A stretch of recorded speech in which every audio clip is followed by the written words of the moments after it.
Writes for the Telegraph, one of the biggest newspapers in England. We appreciate James Delingpole joining us today. Great analysis. We're continuing with your phone calls. I've got a privacy expert coming on to deal with Google, Facebook, and others, and their admitted connections to the CIA, and just how they're openly surveilling basically everybody. Google's little white vans are doing a lot more than taking photos of your house. They admittedly are sucking in all the digital transmissions, mapping all the wireless networks, and surveilling you.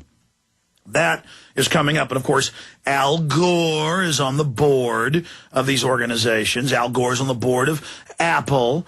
I mean, it's just unbelievable. Oh, and we have the iPhone, hundreds of thousands of their customers just had all of their data, all of their names and information released. So that's the downside of the digital age. But going back to Mr. Delingpole and your phone calls, and again, I'm not poo-pooing troops down there in the Gulf, and Obama did say he was sending SWAT teams, which was bizarre.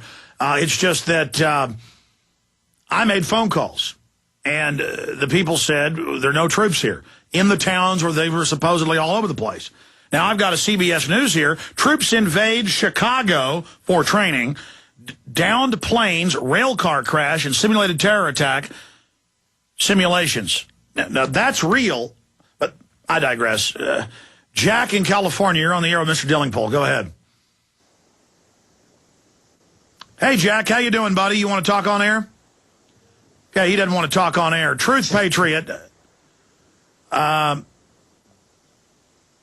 Okay, who should we go to next then?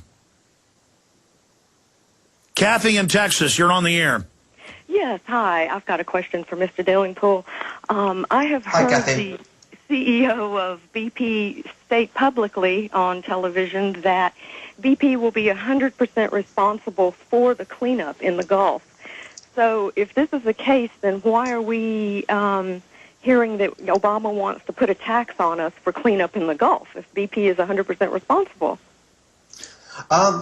I'm not sure what's going to happen in this particular case. I mean, I would have thought that BP will pay up. I think what is absolutely wrong about this is the way that Obama is using this to stoke up anti-British rhetoric and to talk about kicking ass and stuff like that. It's an absolute nonsense. Of course, when a company pollutes, and let's not forget that the actual rig that blew up was not being run directly by BP. It was being directed by a company called Transocean, which was actually, and Halliburton was responsible. And by the way, Halliburton's now based in Mumbai.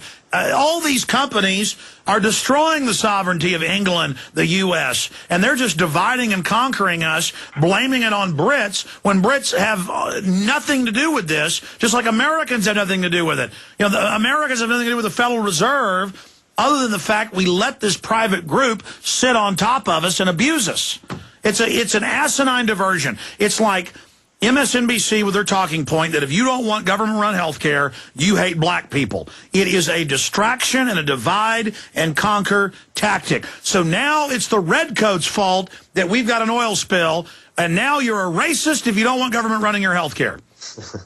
He's sounding a lot like Chavez, isn't he, Obama, these days? I mean, this is a sort of thing, classic Chavez behavior. You've got domestic problems, blame somebody else. Blame abroad, blame capitalism.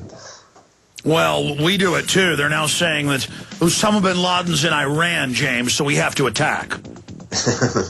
and maybe if, there's a housing project coming through and they want your property and you won't sell, James, they'll just say Al-Qaeda's in your house. James Delingpole, I appreciate you joining us today. Always informative. Thanks a lot. Thanks for having me, Alex. Bye-bye. You bet. Thank you. We're going to come back, take a few more calls, and then we've got a guest coming on to talk about security issues.